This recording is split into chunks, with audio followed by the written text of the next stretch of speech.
Hola amigos, bienvenidos al mundo hípico que veo. Episodio 7.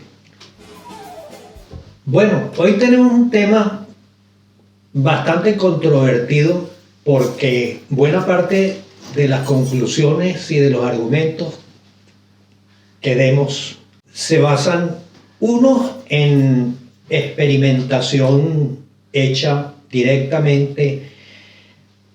por 5.000 años de historia, por decir una cifra aproximada que tenemos de convivencia con los caballos, para la guerra, para el transporte, para la paz, para el progreso. ¿Por qué si a través de la historia uno de los hechos que se ha podido comprobar es que un caballo puede soportar con comodidad, permítanme el uso del término, hasta un 20% de su peso físico sobre su lomo? En las carreras de caballos, una diferencia de 5 o 10 libras en el peso del jinete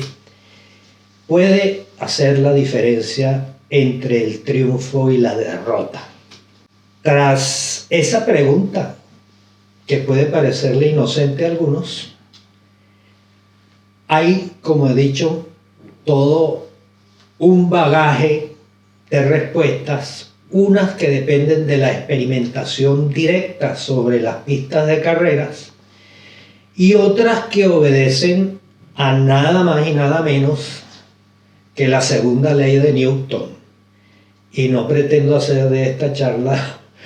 una clase de matemáticas, de física, ni nada por el estilo, sino un rato ameno de conversación sobre el tema del hándicap. Todos sabemos que el hándicap comenzó a raíz de la reglamentación de las carreras en Inglaterra, y ya desde el siglo XIX, como siempre nos hemos referido, 1800 y tantos, que la famosa Queen Anne, en homenaje a la cual se inaugura siempre la temporada de Royal Ascot con la famosa milla en recta, que todos conocemos que es una de las más ambicionadas del mundo, fue la primera que comenzó a desarrollar un sistema mediante el cual lo que al comienzo eran espectáculos que dependían mucho del azar y de las artimañas y las malas artes que involucraban a los que allí participaban, pudiera agarrar un cierto estándar de equilibrio que permitiera que realmente hubiera una diferencia entre lo que eran las carreras de caballos para dilucidar cuál era el mejor caballo y las carreras de caballos como sistema de apuestas para equilibrar no cuál era el mejor caballo, sino cuál ganaba la carrera, y para ello había que darle cierta ventaja a los caballos que se suponía tenían menos calidad. Es decir, que allí hubo ya la primera bifurcación de qué se pretendía realmente con las carreras de caballos. Algunos pretendían averiguar cuál era el mejor caballo. Otros pretendían averiguar quién ganaba la carrera, y para eso se necesitaba que no necesariamente el mejor caballo fuera el que la ganara. De allí, pues se iniciaban esa bifurcación de caminos que ha llegado hasta este año 2025, en el que seguimos corriendo carreras de caballos todos los días en todos los hipódromos del mundo con ese doble propósito. En algunas carreras queremos saber cuál es el mejor caballo, y para eso corremos con el sistema que se llama a peso por edad. Y en otras carreras no nos interesa saber cuál es el mejor caballo, sino cuál es el que gana la carrera. Y entonces corremos a peso por handicap. ¿Quién organizó esto que a lo largo de estos siglos ha permanecido casi inalterable, pero que básicamente es el mismo que el almirante Henry Rose en el año de 1855 instauró en Inglaterra tras ser uno de los directivos más importantes que a lo largo de la historia organizó el Jockey Club inglés. Y fue el organizador que a través de todo el input y todos los consejos que recibió y su inmensa facultad de observación, pudo determinar que en las carreras de caballo ocurrían cosas distintas en la medida que tú otorgaras unas ventajas a alguno de los participantes. Él impulsó, a través del Jockey Club inglés, entonces, el diferenciar las carreras de caballos hacia esas dos grandes vertientes que tenemos. La de que queremos conocer cuál es el mejor caballo por un lado, y tenemos carreras para eso, y la de que queremos apostar dentro de un sistema que equilibre el chance en teoría que tiene cada uno de los que participe y que haga entonces que aquellos de menor calidad puedan ganar la carrera. La segunda ley de Newton, que es también conocida como la ley del principio fundamental de la dinámica, establece que la aceleración de un objeto es directamente proporcional a la fuerza que actúa sobre él e inversamente proporcional a su masa. Cuanto mayor sea la fuerza que se aplica a un objeto, mayor será su aceleración, y cuanto mayor sea la masa de ese objeto, menor será la aceleración que tome para una misma fuerza. ¿Cómo equilibramos que en una carrera teóricamente un caballo de inferior calidad pueda aumentar sus probabilidades de éxito con independencia de los avatares propios que pueden ocurrir de distinta índole en una carrera de caballos, aumentándole el peso que tiene que cargar? Porque ahí funciona esa ley de Newton. Al aumentar la masa para una misma fuerza, hay un descenso en la aceleración. ¿Qué es la masa de un caballo? Es su peso físico, más el peso de todos los implementos que lleva encima, más el peso del jinete, más ese peso extra adicional que le colocamos debajo de la gualdrapa mediante unos bloques de plomo, y que están estudiados de esa manera, rompan de la forma menos agresiva, de la manera más aerodinámica posible para el movimiento del caballo. Este señor Rose hizo muchas observaciones a través de los muchos años que estuvo al frente del Jockey Club inglés, y que fueron luego copiados exactamente igual cuando ese hipismo emigró de Inglaterra pues al resto del mundo. En los distintos países, pues la observación, el día a día de todos los involucrados en las carreras de caballos les permitió ver en la práctica el efecto que realmente esas tablas que organizó el señor Rose funcionaban a la perfección. En un deporte que hoy en día medimos en centésimas de segundo, diferencias entre una nariz, una cabeza, un pescuezo, medio cuerpo, pueden estar influenciadas directamente por esos 3, 4, 5, 6 kilos más o menos que un caballo lleve en relación a otro si la carrera es de handicap. La gran diferencia entre si queremos saber que un caballo es el mejor o si un caballo va a ganar una carrera parte en un principio, en el caso de que queramos saber cuál es el mejor caballo, de una diferencia de handicap que ya va en función simplemente de la madurez del caballo como tal. Ya en un episodio anterior hablamos de la diferencia que hay entre la edad de un caballo con respecto a un ser humano y cómo las carreras, cuando contemplan dentro de ellas a caballos de 2, 3 y 4 años, las diferencias del peso por edad se hacen en función de la madurez física y mental de los caballos que allí compiten. En ese caso, ese hándicap es automático y ha demostrado a través de todos estos años que, tal como está establecido, ha servido para equilibrar, en este caso, la oportunidad de los caballos cuando corren en una misma carrera con esas edades. Cuando lo que queremos no es saber cuál es el mejor caballo, sino definir qué caballo tiene más opción o más oportunidad de ganar una carrera, ahí entra en juego, con más razón, entonces, todo lo relacionado a ese mundo del pari-mutuel y las apuestas del que hemos ya conversado anteriormente, aplica a esta hípica hoy en día, donde las carreras por vía de excepción o menos comunes son aquellas en las que tratamos de averiguar cuál es el mejor caballo, son las grandes carreras a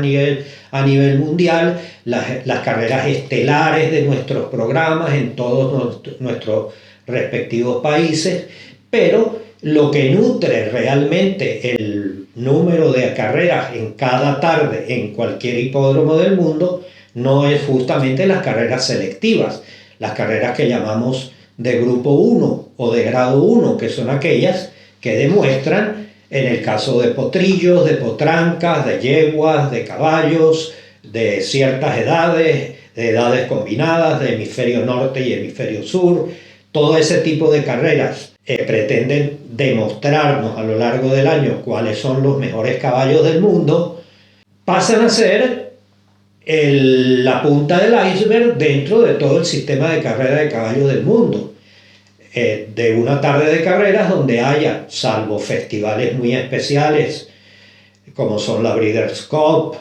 la gran Carnaval de Dubái, las fiestas que hace Arabia Saudita, el día de la carrera de los 20 millones, todas nuestras sesiones hípicas a nivel del Caribe, del Clásico del Caribe, los festivales que cada uno de nuestros países tiene con días marcadísimos de carreras importantes. Allí siempre estamos buscando descubrir cuáles son los mejores caballos y corremos esas carreras a peso por edad. Pero todo el resto del iceberg, como decía yo, que hacen el programa de carreras día a día en todas partes del mundo, se basa en carreras de hándicap, en carreras donde hay distintos pesos en los caballos que compiten en las mismas y que justamente adecúan eso a la dificultad que lleva quién va a ganar la carrera y quién la va a perder. Vuelvo y repito una vez más, porque es el eje fundamental de toda esta charla. No se trata en todas esas carreras de descubrir cuál es el mejor caballo. Se trata de hacer una carrera atractiva desde el punto de vista del magnífico espectáculo que es per se una carrera de caballo, a que tenga una motivación para que haya apuestas en esa carrera, porque no sea obvio, ni evidente, ni muy claro quién la va a ganar, porque para eso la carrera está siendo handicapeada con unas condiciones tales que hace equilibrar más la oportunidad de aquellos que en teoría son inferiores. ¿Qué es lo que un caballo, que ya sabemos por experiencia milenaria, puede soportar con cierta comodidad hasta un 20% de su peso físico? Bueno, no es lo mismo para un caballo arrastrar una carreta con unas ruedas que cargar un peso de una persona en una situación inmóvil a un caballo que tiene que competir en una carrera donde existe, como dijimos antes, una situación donde se produce la segunda ley de Newton, que es la fuerza es igual a la masa por la aceleración. ¿Qué hemos aprendido a lo largo de todos estos años y de la famosa ley de Newton en materia de caballo? Que puede un caballo desplazarse con cierta comodidad dentro de ese margen del 20% de su peso físico. Eso no se llega a producir jamás en una carrera de caballos, pero sí lo vemos que está mucho más cerca cuando analizamos otros deportes ecuestres como es la equitación. La equitación no la montan jockeys que ya de por sí, para ayudar a los caballos dentro de esa famosa segunda ley de Newton, pues son personas de una cierta estatura física, atletas completísimos, y un saludo de paso a mis buenos amigos jinetes, que gracias a Dios los tengo varios, y en muchas partes del mundo los jinetes venezolanos han sido escuela y siguen siendo hoy en día cátedra de primer nivel en todas partes donde compiten. Esos jinetes, por su naturaleza atlética y sus dimensiones, son hoy en día personas que están alrededor de los 53, 54, 52 kilos, que como buenos atletas hacen hoy en día con una magnífica disciplina de alimentación, gimnasio, deporte complementario, etcétera, etcétera. En las carreras de caballos hay dos atletas. Hay el caballo, que es el atleta, y luego hay el jinete, que es también otro atleta. Los demás somos todos... nuestro rol no es ser atleta en este espectáculo. En la equitación, por ejemplo, vemos que no existen este tipo de jockeys profesionales que hay en el hipismo, y hay personas, por poner un peso físico no exagerado, de 80 kilos, más unas pesadas sillas inglesas y una serie de artefactos adicionales que llevan los caballos, que los acercan de repente a cargar una masa o componer una masa entre caballo y jinete de ese 20% casi del peso físico del caballo. Si tomamos media tonelada o 500 kilos como un peso base en los caballos que se dedican tanto al deporte de las carreras como al deporte de la equitación. Tal vez en el de la equitación un poco más, porque hay unas razas que son fundamentalmente europeas, donde los caballos están alrededor de los 600 y un poquito más de kilos. Pero en el deporte hípico de las carreras sabemos que los caballos pesan pues alrededor de los 500 kilos, que si usted le suma los 50 y tantos del jinete, hasta 60 a veces, y le suma después el peso de los implementos, la silla de los caballos de carrera es sumamente liviana, se procura allí ahorrar aerodinamismo y peso, como dije, una combinación de ambas cosas, de unos márgenes muy razonables que hagan que un caballo no colapse y esté muy cerca de colapsar como consecuencia de esa masa. Pero todo ese peso adicional que le colocamos, sin ninguna duda, afecta dentro de la carrera a muchas otras capacidades del caballo. No es que esté más incómodo, es que simplemente cambia totalmente en la relación que Newton explicó claramente, ese 10 o 12% en que se convierte aproximadamente de ahí en adelante ese peso adicional que puede llegar a cargar un caballo, marcan tanta diferencia. Bueno, lo primero que marcan es una diferencia en la velocidad y en la energía. Cualquier peso adicional que un caballo lleve exige, por supuesto, un esfuerzo energético extra. ¿En qué afecta eso? Afecta además en la llamada economía,